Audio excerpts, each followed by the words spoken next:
Shakthi, a saga of light and shadows by VMS. We are in trial 4, the shadow of anger.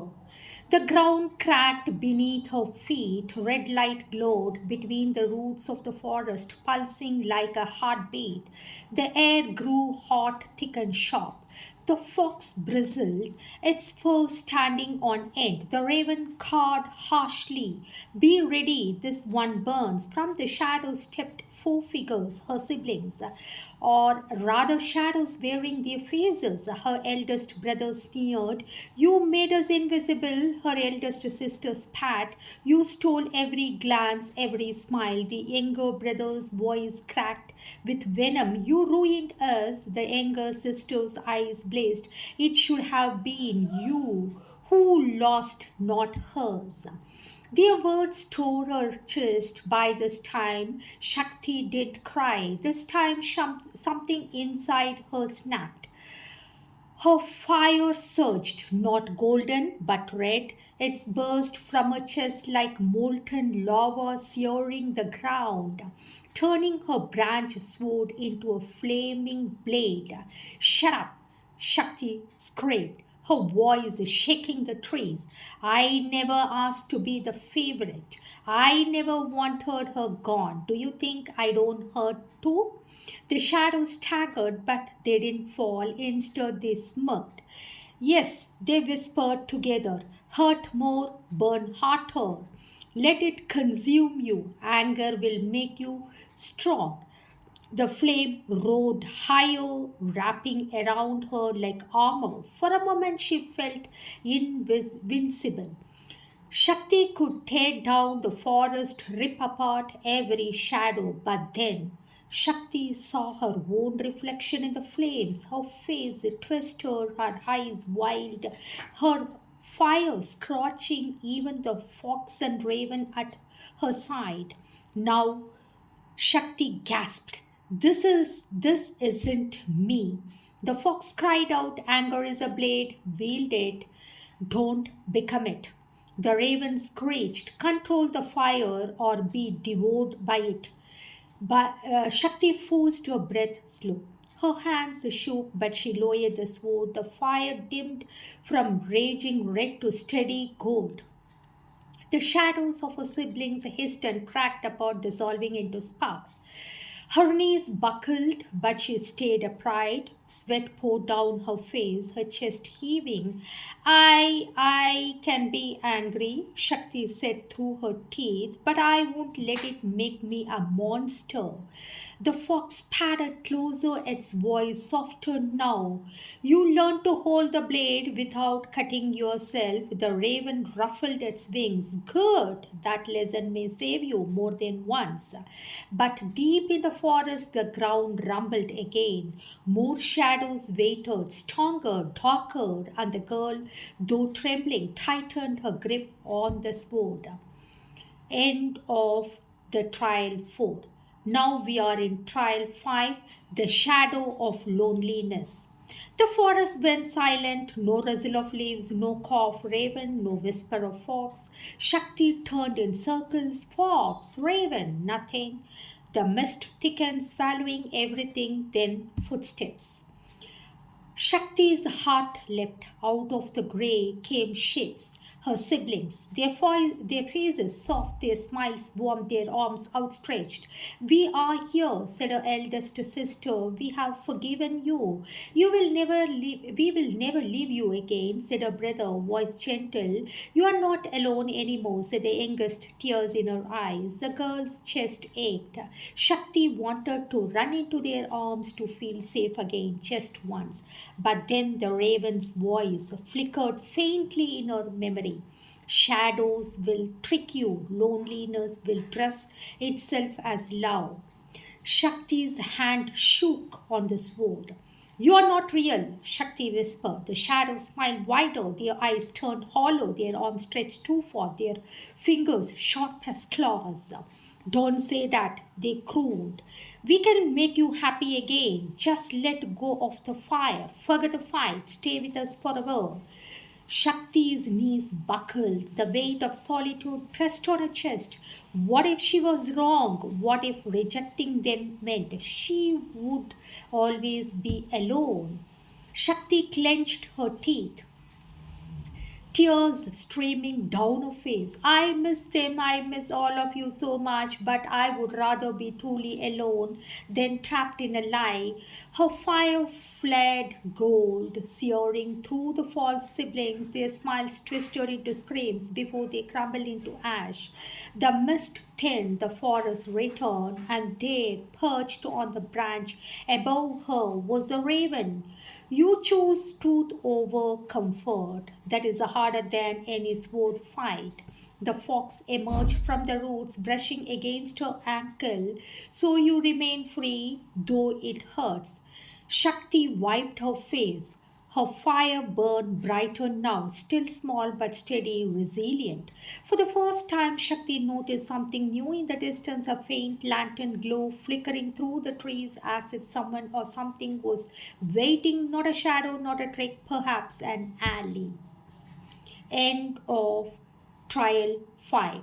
Now we are in trial 6, the lantern barrel. The lantern's glow wavered between the trees, bobbing gently like a star that had lost its sky.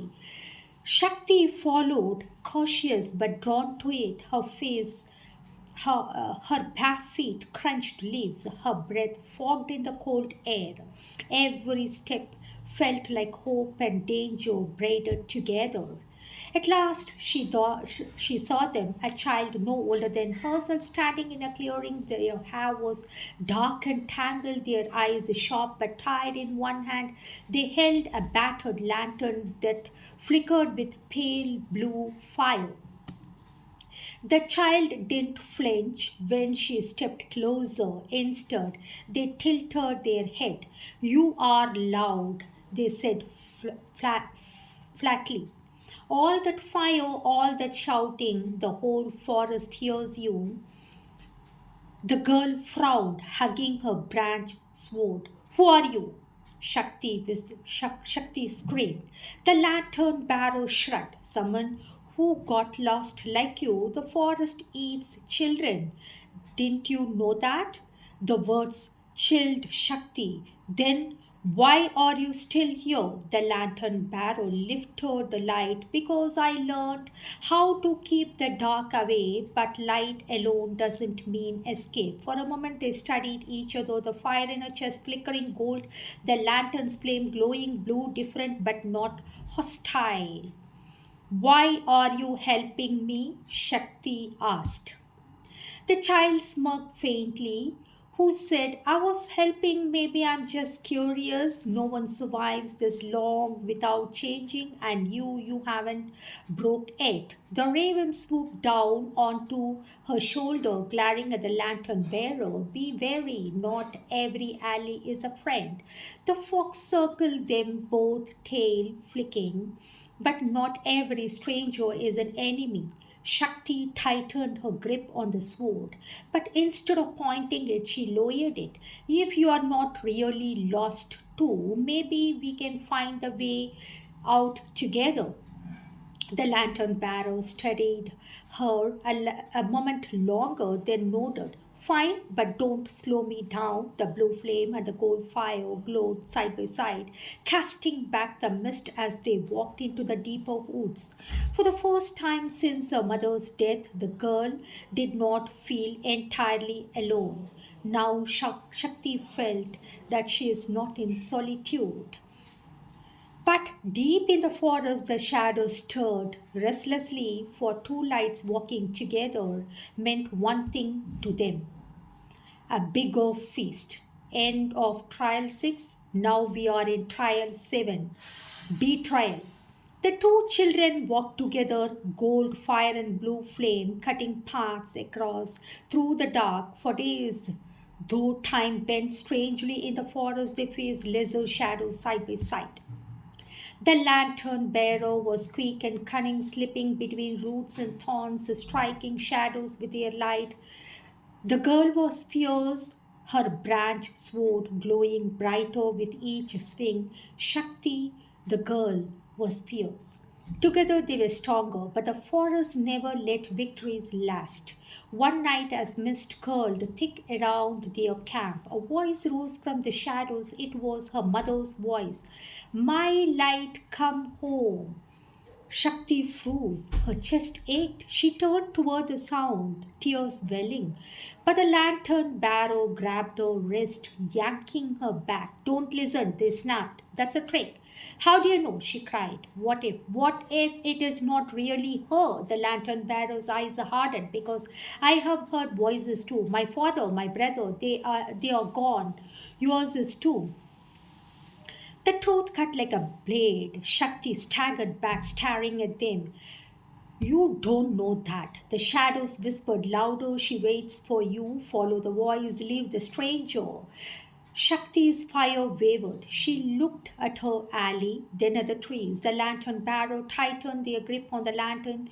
Choose, they said coldly. Me or the forest? Shakti's breath caught. For the first time, doubt sank in. What if this was all another trick? What if the lantern bearer was not real, just another shadow wearing a mask? The forest laughed low and rumbling. Trust will break, love will betray you, choose wrong, and both lights will be devoured. Shakti's hand shook. The sword trembled for one terrible moment. Shakti thought about running, leaving both the lantern bearer and the voice began surviving alone. But then she remembered trial 5. She remembered the hollow smiles of her false siblings and she remembered the pain of loneliness. She clenched her jaw. I don't know if the voice is real. I don't even know if you are, but I would rather risk trusting that give in to shadows. Shakti's fire blazed gold, wrapping the lantern bearer in its glow. The voice shook, twisting into the monstrous veil before vanishing into smoke. When the mist cleared, the lantern bearer stared at her, stunned. Then, for the first time, they smiled, small and crooked. You are reckless, they muttered, but maybe worth the risk. For Shakti, it wasn't victory, it was scarier than any battle, but now she had someone she could not bear to lose, and the forest knew it. End of trial 7. Now we are in trial 8.